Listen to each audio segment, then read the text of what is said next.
नमस्ते बच्चों। आज की वीडियो में हम पढ़ेंगे कक्षा 11वीं की पुस्तक हिंदी आरोह भाग 1 में से वे आँखें जो कि सुमित्रा नंदन पंत द्वारा लिखी हैं। आज हम पढ़ेंगे इसका दूसरा भाग। पहला भाग हम पिछली वीडियो में पढ़ चुके हैं। सुमित्रा नंदन पंत द्वारा लिखी वे आँखें, यह कविता पंत जी के प्रगतिशील दौर की कविता है। इसमें विकास की विरोधाभासी अवधारणाओं पर करारा प्रहार किया गया है। युग युग से शोषण के शिकार किसान का जीवन कवि को आहत करता है। दुखद बात यह है कि स्वाधीन भारत में भी किसानों को केंद्र में रखकर व्यवस्था का निर्णायक हस्तक्षेप नहीं किया गया। यह कविता दुष्चक्र में फंसे किसान के व्यक्तिगत एवं पारिवारिक दुखों की परतों को खोलती है और स्पष्ट रूप से विभाजित समाज की वर्गीय चेतना का खाका प्रस्तुत करती है। वे आंखें, किसान की आंखों में छिपा दर्द, किसान की आंखों में छिपा भय, शोषण, सब इसमें दर्शाया गया है। बताया गया है कि किसान की आंखें इतनी भयानक अंधेरी गुफा के समान दर्द से ओत-प्रोत क्यों लगती हैं? क्यों उसकी आंखों के आंसू सूख गए हैं? क्यों किसान की अंधकार की गुफा के समान आंखों में दुख और पीड़ा भरी हुई है? कवि सुमित्रा नंदन पंत जी कहते हैं कि किसान की ऐसी आँखों को देखकर डर लगता है। पहले किसान स्वतंत्र था, उसकी आँखों में अभिमान झलकता था, लेकिन आज उसे सारे संसार ने एक किनारे पर छोड़कर अलग कर दिया है। यानी कि संसार आगे बह गया है, निकल गया है और किसान वहीं का वहीं रह गया है। इसमें किसान के जीवन की और पारिवारिक पीड़ाओं का वर्णन किया गया है। पिछली वीडियो में हम पढ़ चुके हैं कि किस तरह से किसान का पुत्र भी जब महाजन का कर्ज नहीं दे पाता तो उसके कारकुन उसके पुत्र को भी लाठियों से पीट पीट कर मार डालते हैं। अब आगे अगला पैराग्राफ है। बिका दिया घर द्वार महाजन ने, न ब्याज की कोड़ी छोड़ी, रह रह आँखों में चुभती वह कुर्क हुई बरगों की जोड़ी। पहले ही हम इसके मुश्किल शब्दों के अर्थ देख लेते हैं।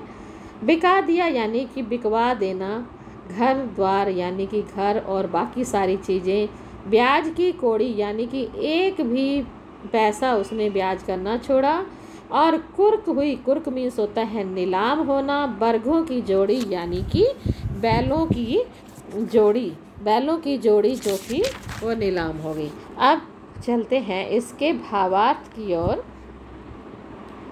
इसमें इस कविता में कवि ने भारतीय किसान के भयंकर शोषण और दयनीय दशा का वर्णन किया है। कवि किसान की दयनीय दशा का वर्णन करता है। किसान कर्ज में डूब गया। महाजन ने धन और ब्याज की वसूली के लिए किसान की स्थायी संपत्ति को नीलाम कर दिया। स्थायी संपत्ति यानी कि जो उसका घर था, जो कुछ भी उसके पास स्थायी था, स्थायी यानी कि उसके पास अपना था, वो उसने उसका नीलाम कर दिया। उससे कर्ज के रूप में, कर्ज चुकाने के रूप में ले लिया। उसे घर से बेघर कर दिया, परंतु अपने ऋण के ब्याज की पाई पाई चुका ली। एक घर से उसे निकाल दिया गया और अपने ऋण की पाई पाई चुका ली। किसान को सबसे अधिक पीड़ा तब हुई, सर्वाधिक पीड़ा तब हुई जब उसकी बैलों की जोड़ी को भी नीलाम कर दिया, क्योंकि बैलों से वो अपने खेतों को बीज बीजा करता था, खेतों को जोता करता था, तो उस जोड़ी को भी, बैलों की जोड़ी को भी नीलाम कर दिया गया। यह बात उसकी आँखों में आज भी चुभती है कि उसके रोजगार का साधन छीन लिया गया। अब वो रोज़गार किससे करेगा, कैसे वो खेतों को जोतेगा, किस तरह से अनाज पैदा करेगा। तो ये बात उसकी आँखों को लगातार चुभती रहती थी। आगे कहता है कि उजरी उसके सिवा किसे कब पास दुहाने आने देती, आँखों में नाचा करता उजड़ गई जो सुख की खेती। उजरी, उजरी मीन्स वैसे होता है उजली यानी कि सफ़ेद। यहाँ किसान की गाय के लिए लिया गया है उजरी। उसने अपनी गाय, क्योंकि वो सफ़ेद गाय थी और उसने उसका नाम उजरी रखा हुआ था।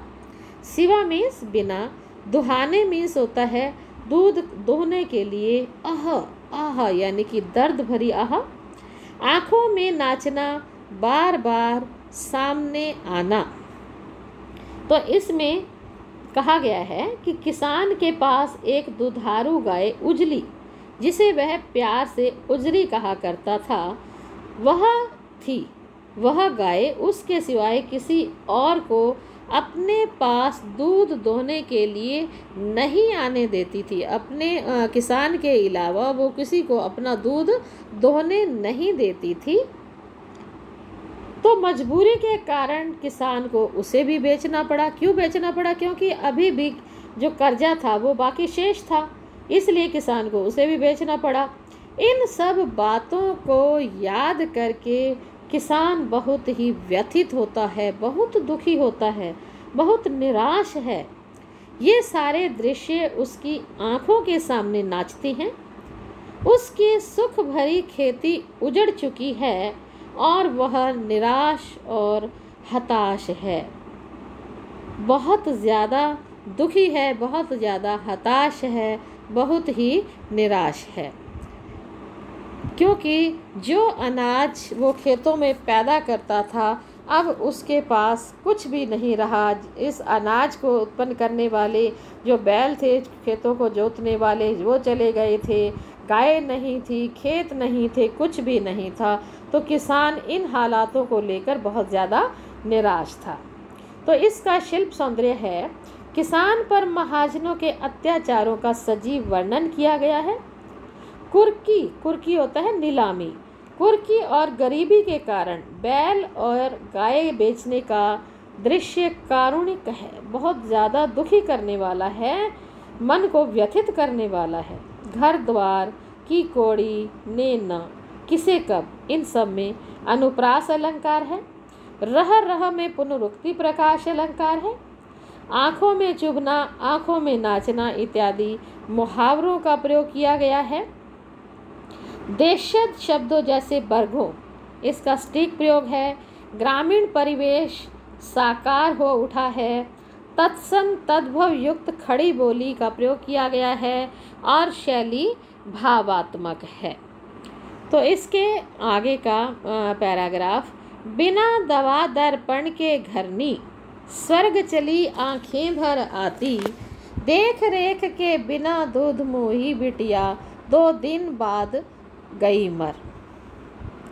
इन पंक्तियों में बताया गया है किसान के लिए कि किसान की पारिवारिक स्थिति कैसी थी। किसान की पारिवारिक स्थिति का वर्णन करते हुए कवि कहता है कि उसकी पत्नी बीमार हो गई, लेकिन किसान के पास इतना पैसे नहीं थे कि वो उसको दवा दारू ला कर दे सके। जब उसकी दवाई नहीं की गई बीमारी में, तो बिना दवा दारू के वो उसकी पत्नी मर गई। उसके पास संसाधनों की इतनी कमी थी कि वह अपनी पत्नी का इलाज भी नहीं करा सका। कितना मार्मिक दृश्य रहा होगा। यह सोचकर उसकी आंखों में आंसू आ जाते हैं। अब पत्नी की मृत्यु हो गई, उस पर उसकी एक छोटी सी बच्ची आश्रित थी, छोटी दूध मुई बच्ची जो माँ का दूध पीती थी।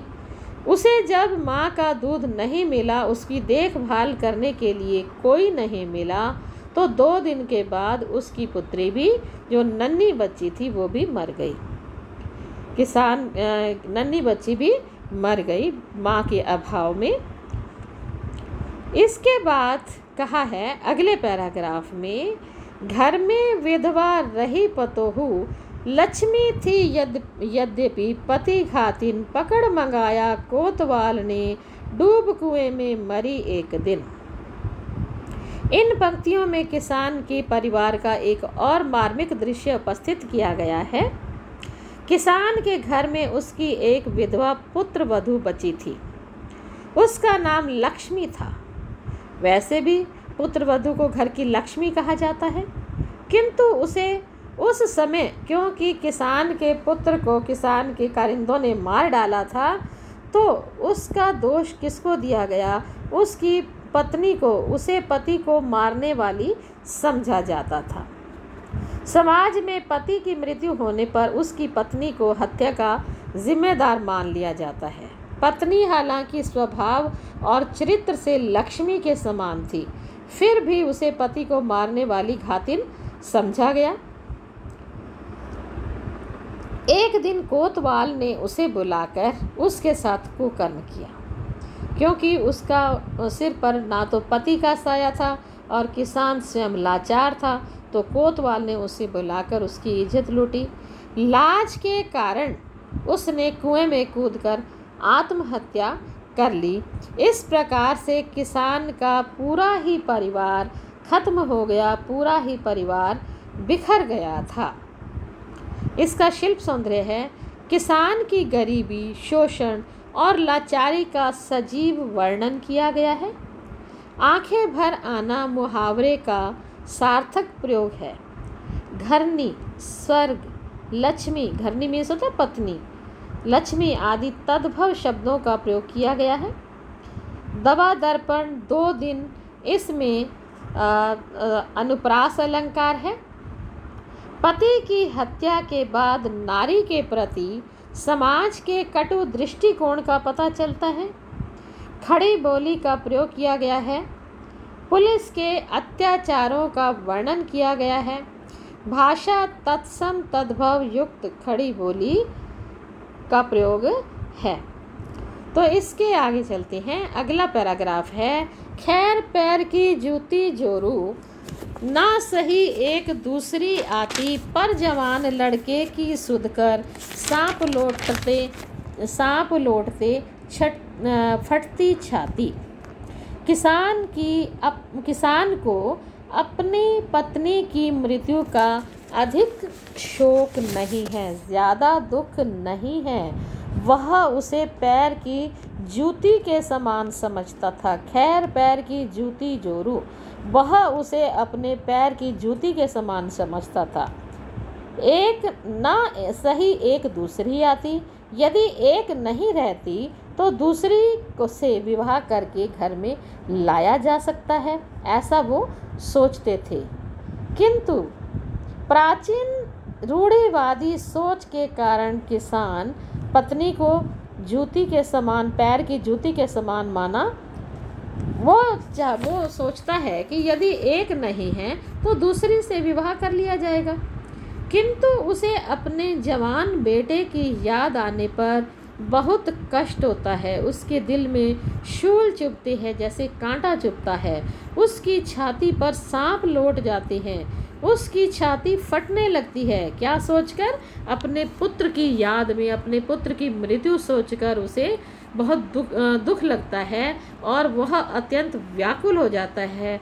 उसे अपने बेटे की मृत्यु का असहनीय कष्ट है, जिसे वो सहन नहीं कर पा रहा है।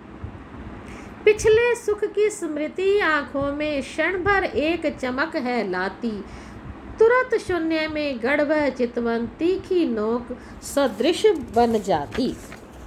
अब इसमें कहा है किसान की यातनाओं का, किसान को जो यातनाएं मिली उसका वर्णन करते हुए कहा गया है कि किसान जब पिछले खुशहाल जीवन को याद करता है। खुशहाल जीवन कब? जब उसकी पत्नी और बच्चे थे, पुत्र और पुत्रवधू थे, उसके हरे हरे खेत थे जो लहराते थे, गाय थी उजरी, उसके पास बैलों की जोड़ी थी। ये सारी चीज़ों को जब वो याद करता है तो क्षण भर के लिए उसके मन में प्रसन्नता छा जाती है, उसकी आंखों में प्रसन्नता छा जाती है, क्योंकि वो उन खुशियों को देखकर प्रसन्न होता है। किंतु अगले ही क्षण वह सच्चाई के धरातल पर सोचता है। सच्चाई अब उसके सामने क्या है? पुत्र की मृत्यु हो चुकी है, उसकी पत्नी भी आत्महत्या कर चुकी है, उसकी पत्नी, किसान की पत्नी मर गई है, दूध मुई बच्ची जो है वो मर चुकी है, बैल और गाय सब नीलाम हो चुके हैं, घर बार नीलाम हो चुका है। जब वह सच्चाई के धरातल पर सोचता है, वर्तमान में झांकता है, तो उसकी नज़र शून्य में अटक कर रह जाती है। उसे अंधेरा ही अंधेरा दिखाई देता है, उसे कुछ नहीं दिखाई देता और वह विचार शून्य होकर टकटकी लगाकर देखता रहता है और उसकी नज़र तीखी नोक के समान चुभने वाली हो जाती है। यानी कि उसकी नज़र ऐसी हो जाती है जैसे किसी को चुभ रही हो, अर्थात क्योंकि किसान विचार शून्य में देखता है, जिसके सामने केवल अंधेरा ही अंधेरा है, कुछ नहीं है किसान की आंखों में, इसलिए उसकी नज़र जो है वो तीखी नोक के समान चुभने वाली सी दिखाई देती है। इस पैराग्राफ का शिल्प सौंदर्य है, पत्नी के प्रति किसान की मानसिकता घटिया है, वह पुत्र को अधिक महत्व देता है। सांप लौटना, छाती फटना, पैर की जूती, आंखों में चमक आना इत्यादि मुहावरों का सजीव प्रयोग किया गया है। तीखी नोक सदृश में उपमा अलंकार का प्रयोग है। भाषा तत्सम तद्भव व खड़ी बोली हिंदी है। ग्रामीण परिवेश का चित्रण किया गया है। कवि ने प्राचीन रूढ़िवादी सोच पर करारा व्यंग्य भी इसमें किया है। तो बच्चों, ये था इस कविता का दूसरा भाग। अब ये कविता पूरी होती है। आप इस कविता को दोबारा से पढ़िए, इसका आशय स्पष्ट करो और शिल्प सौंदर्य पर को दोबारा से अध्ययन कीजिए। तब तक के लिए धन्यवाद।